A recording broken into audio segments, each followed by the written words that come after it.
আসসালামু আলাইকুম everyone, welcome back to my channel. আজকে আমি আপনাদের সাথে আমার পছন্দের একটা জামার সেলাই টিউটোরিয়াল শেয়ার করব। আশা করছি ভিডিওটা আপনাদের কাছে ভালো লাগবে। অবশ্যই ভিডিওটা স্কিপ না করে দেখার চেষ্টা করবেন। এটা একটা গুজরাটি টু পিস বানিয়েছিলাম। ড্রেসটা এত বেশি সুন্দর, যেটা আপনারা নিজের চোখেই দেখতে পাচ্ছেন।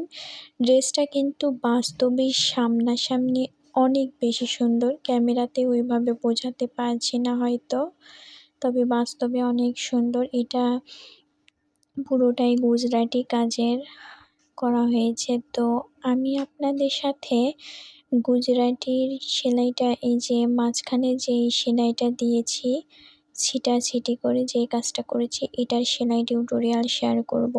আর নিচে যেই পাড়ের ডিজাইনগুলো করেছি, এবং এটা ছিল ওড়না, জামাটার ওড়নাতেও কিন্তু এইভাবে এই যে ফ্লাওয়ার করেছি মাঝখানে, এইভাবে গোল গোল করে গুজরাটি সেলাই দিয়ে 4টা ফ্লাওয়ার করেছি এবং মাঝখানে ছিটাছিটি দিয়েছি। তো ছিটাছিটি যে ইয়েগুলো দিয়েছি আমি, গুজরাটি সেলাইগুলো, ওটারই টিউটোরিয়াল আজকে শেয়ার করব।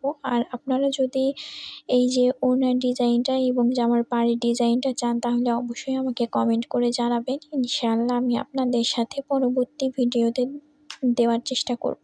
কারণ একটা ভিডিওতে তো এত সেলাই ডিটেইলসভাবে দেওয়া সম্ভব নয়। তো অবশ্যই আজকের ভিডিওটা শুরু থেকে শেষ পর্যন্ত দেখবেন। গুজরাটি হাতের কাজ আয়ত্তে নিতে পারবেন। আমি আপনাদেরকে সূত্রের সাহায্যে সেলাইটা খুবই ইজি ওয়েতে নাম্বারিংয়ের মাধ্যমে শেখানোর চেষ্টা করব। আশা করছি ভালো লাগবে। তো চলুন কাজটা শুরু করা যাক। ফার্স্টে আমি আর্ট করব। তো আর্ট কিভাবে করি সেটা একটু মনোযোগ সহকারে দেখবেন, কারণ অনেকেই সেলাইটা পারলেও আর্ট করতে পারে না। তবে গুজরাটি হাতের কাজের আর্ট এতটাই সহজ যে একবার মনোযোগ সহকারে দেখলে কিন্তু এটা সবাই আর্ট করতে পারবে। অন্যান্য ফ্লাওয়ারগুলো আর্ট করা যেমন কঠিন, এই সেলাইটা দেখতে যতটা সুন্দর, এটা আর্ট করা ততটাই সহজ। তো এইভাবে একটু লক্ষ্য করে দেখবেন আমি কিভাবে আর্ট করি। এখানে কিন্তু আমাদের মোট 5টা ঘর হবে। মাঝখানে একটা ঘর হবে এবং এই ঘরের চারপাশে 4টা ঘর হবে। তো এইভাবেই আমাদেরকে ঘরগুলো আঁকিয়ে নিতে হবে এবং এই ঘরগুলোতেই আমাদেরকে সেলাই ওঠাতে হবে। আমি কিন্তু আর্ট করে নিয়েছি। এখন আমি মার্কিং করব। মার্কিং করে আপনাদেরকে বোঝালে আপনারা একটু ভালোভাবে বুঝতে পারবেন, আপনাদের মনে থাকবে ভালো। তো এই যে এইভাবে কিন্তু মার্ক করতে হবে পর পর। আমি কোথায় কোন মার্ক করছি এটা একটু মনোযোগ সহকারে দেখবেন। এখানে আমাদেরকে 12 নাম্বার পর্যন্ত মার্ক করতে হবে। এই যে আমি 11 বা 11 নাম্বারে এসে আমি জায়গা পাচ্ছিলাম না, তো এই যে এখানে আমি মার্কিংটা করে নিয়েছি। আপনারা একটু বোঝার চেষ্টা করবেন। দেন উপরে কিন্তু একবারে উপরে 1 এর কাছে গিয়ে 12 শেষ হবে। তো 12 পর্যন্ত বা 12 পর্যন্তই কিন্তু আমাদের মার্কিং করে নিতে হবে। মার্কিং করলে আপনাদের জন্য সুবিধা হবে। আপনারা মার্কিং করে আগে একটা কাপড়ে ট্রাই করবেন, দেন তারপর আপনারা মূল কাপড়ে সেলাই করবেন, তখন আর মার্কিং করার প্রয়োজন পড়বে না। দেন এখানে সুন্দরী লাচি সুতা নিয়েছি, 3 গুণ করে নিয়েছি। অবশ্যই সুতাটা 3 গুণ করে নিবেন, তাহলে ফিনিশিং ভালো আসবে। দেন এখন আমি 1 নাম্বারে আমি এই যে মার্ক করা অংশে সুইটাকে তুলেছি এবং 2 নাম্বারে আমি স্টিচটাকে নিচের দিকে নিয়ে যাব। এই যে 2 নাম্বার মার্কিং যেখানে করেছি এখানে। দেন আবারও আমি 2 নাম্বারেই উঠাবো, তবে একটু উপরের দিকে।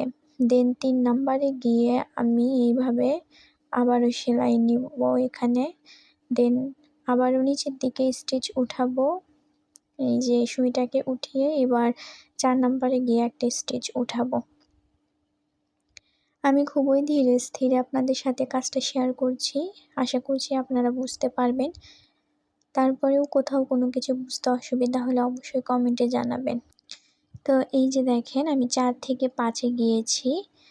দেন এখন আমি এই যে 5 থেকে 6 এ যাওয়ার জন্য আমাকে এই যে সামনে যে বড় স্টিচটা আছে ওটার নিচ দিয়ে আমাকে পার হতে হবে। এই যে এই স্টিচের নিচ দিয়ে আমাকে এইভাবে 6 নাম্বারে যেতে হবে।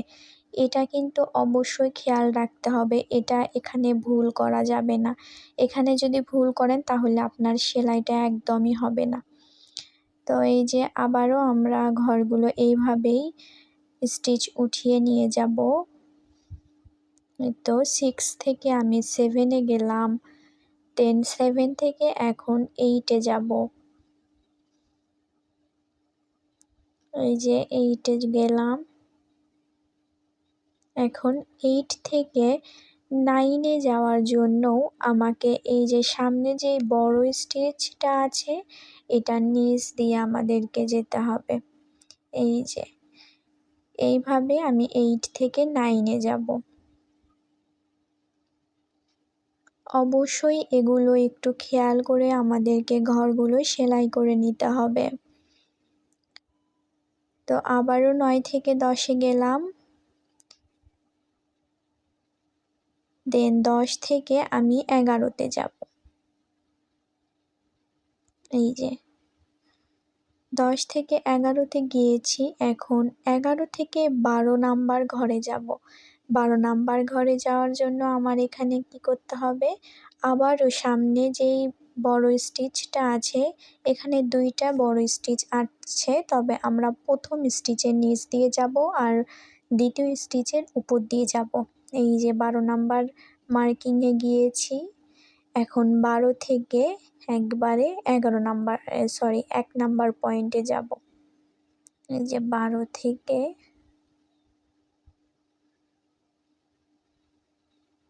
এই যে 1 নাম্বার পয়েন্টে গিয়েছি, এখন আমাদের সুইটাকে নিচের দিকে নিয়ে যেতে হবে। ও হ্যাঁ, 12 থেকে 1 এ যাওয়ার জন্য কিন্তু আমাদেরকে স্টিচের নিচ দিয়ে যেতে হবে। অবশ্যই ভিডিওটা মনোযোগ সহকারে দেখবেন, আমার কথাগুলো মনোযোগ দিয়ে শুনবেন এবং ভিডিওটা মনোযোগ দিয়ে দেখবেন, তাহলেই কোনো প্রবলেম হবে না। তো এখানে একটা বিষয় উল্লেখ্য যে যখন আমাদের সামনে বড় বড় স্টিচ আসবে তখন কিন্তু আমাদেরকে সুতার নিচ দিয়ে বা স্টিচের নিচ দিয়ে আমাদেরকে সুইটাকে পার করতে হবে। যেমন 5 থেকে 6 গিয়েছি তখন আমরা একবার সুতার নিচ দিয়ে গিয়েছি, আবার যখন 8 থেকে 9 গিয়েছি তখনও সুতার নিচ দিয়ে গিয়েছি, আবার 11 থেকে 12 তে যাওয়ার জন্যও নিচ দিয়ে গিয়েছি, আবার 12 থেকে 1 এ যাওয়ার জন্যও আমরা কিন্তু 1 এর নিচ দিয়ে গিয়েছি। এটা একটু লক্ষ্য রাখলেই হয়। এখন আমরা এই যে 1 নাম্বার ঘরে এই যে 1 নাম্বার পয়েন্টের ওখানে সুইটাকে তুলব। তুলে এই যে প্রথম যে স্টিচ আছে ওটার নিচ দিয়ে এই যে কর্নারে যে স্টিচ আছে, কর্নারে কিন্তু 2টা স্টিচ পড়বে, এখানে প্রথম স্টিচের নিচ দিয়ে আমাদেরকে পার হতে হবে। এখন এই যে এখানে কিন্তু 2টা এইভাবে 2টা সুতা আছে, আমরা প্রথম সুতার বা প্রথম সেলাইয়ের নিচ দিয়ে যাব।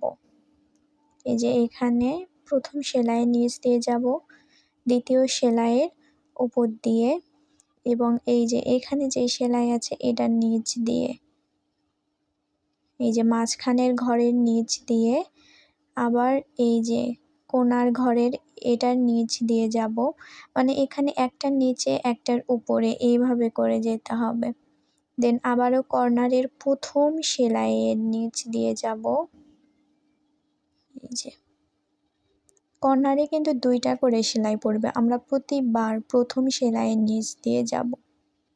আপনারা যখন সেলাই করতে বসবেন তখন এই ভিডিওটা দেখে সেলাই করবেন, তাহলে ভালোভাবে বুঝতে পারবেন। এই যে আবারও এইভাবে কর্নারে গিয়েছি এবং আবারও এই যে প্রথম সেলাইয়ের নিচ দিয়ে যাব, আবারও কর্নারের প্রথম সেলাইয়ের নিচ দিয়ে যাব। এখন এখানে আমাদের মোট 4টা সেলাই পাবো আমরা, তো 4টা সেলাইয়ের আমরা প্রথম সেলাই এবং তৃতীয় সেলাই একটার পর একটার নিচ দিয়ে যাব।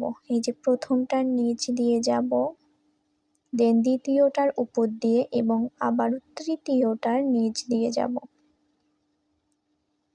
এই যে তৃতীয়টার নিচ দিয়ে গিয়েছি। এখন এই যে এখানে এই ঘরটার মাঝখানের ঘরটার নিচে দিয়ে যাব। তো এইভাবে কিন্তু আমাদের এই যে একটা ঘর কিন্তু একদম পারফেক্ট হয়ে গেছে, আমাদের কমপ্লিট হয়েছে। এইভাবে পুরো রাউন্ড করতে হবে। আপনারা একটু মনোযোগ সহকারে এখন দেখবেন আমি সেলাইটা কিভাবে করি। আর সবচেয়ে ভালো হবে যদি আপনারা সুই সুতা নিয়ে বসে ভিডিওটা দেখেন এবং সেলাই করেন, তাহলে খুব ভালোভাবে কাজটা শিখতে পারবেন। আর যদি শুধু ভিডিও দেখে সরাসরি একাই কাজে চলে যান, তাহলে দেখবেন মাঝখানে আটকে গিয়েছেন বা ভুল হয়েছে। তো অবশ্যই ভিডিওটা দেখবেন এবং সেলাই করবেন, তাহলে ইনশাআল্লাহ পারফেক্টভাবে কাজটা করতে পারবেন। আর এই কাজটা অনেক বেশি কঠিন, যারা সেলাই কাজ করে তারা জানে গুজরাটি সেলাই কতটা কঠিন। আবার এমনও অনেকে আছে যারা সব সেলাই করতে পারে বা অনেক ধরনের সেলাই কাজ জানে, তবে এই গুজরাটি সেলাইটা পারে না। আপনি একটু খোঁজ করলেই বুঝতে পারবেন যে আসলে হ্যাঁ, এই সেলাইটা কঠিন। তবে যারা একবার এটা আয়ত্তে নিতে পারবে তাদের কাছে এটা একদম পান্তা ভাত। এটা তাদের কাছে সবচেয়ে সহজ একটা সেলাই মনে হবে। তো আমিও প্রথম যখন এই সেলাইটা শিখি তখন কিন্তু আমিও পারফেক্টভাবে প্রথমে করতে পারিনি। সুতা খুলেছি, দেন আবারও আমি সেলাই করেছি। এইভাবে এখন আমার এতটাই আয়ত্তে এসেছে এই সেলাইটা যে আমার এই সেলাইটা অনেক দ্রুত হয় এবং এই সেলাইটা আমার কাছে সবচেয়ে সহজ মনে হয়। তো সেই অভিজ্ঞতা থেকে কিন্তু আমি আপনাদেরকে আজকের ভিডিওতে এটা শেখাচ্ছি। আশা করছি আপনারাও শিখতে পারবেন এবং প্র্যাকটিসের কোনো বিকল্প নেই। এই সেলাইটা যদি প্র্যাকটিস না করেন তাহলে কিছুদিন পর ভুলে যাবেন। তাই অবশ্যই প্র্যাকটিস করতে হবে। আর আজকের ভিডিওটা যদি কারোর উপকারে আসে অবশ্যই একটা লাইক করে দিবেন এবং চ্যানেলটা সাবস্ক্রাইব করে আমার পাশেই থাকবেন। ভিডিওটা কেমন লাগলো অবশ্যই কমেন্টে জানিয়ে যাবেন। আর এই সেলাইটা দিয়ে শুধু যে জামা করা যাবে এরকম না, আপনারা কুশন কভার, বিছানার চাদর সব কিছু করতে পারবেন। সব জায়গায় এই সেলাইটা করতে পারবেন। এই সেলাইটার ফিনিশিং অনেক ভালো আসে, সুতা আলগা হওয়ার কোনো ভয় থাকে না। একদম পিটানো এমব্রয়ডারির মতো একটা লুক আসে। কাজের ফিনিশিং অনেক ভালো। অবশ্যই বাড়িতে একবার হলেও ট্রাই করে দেখবেন এবং কে কীভাবে সেলাইটা করলেন বা সেলাই করতে পেরেছেন কিনা অবশ্যই আমাকে কমেন্টে জানাবেন। আল্লাহ হাফেজ।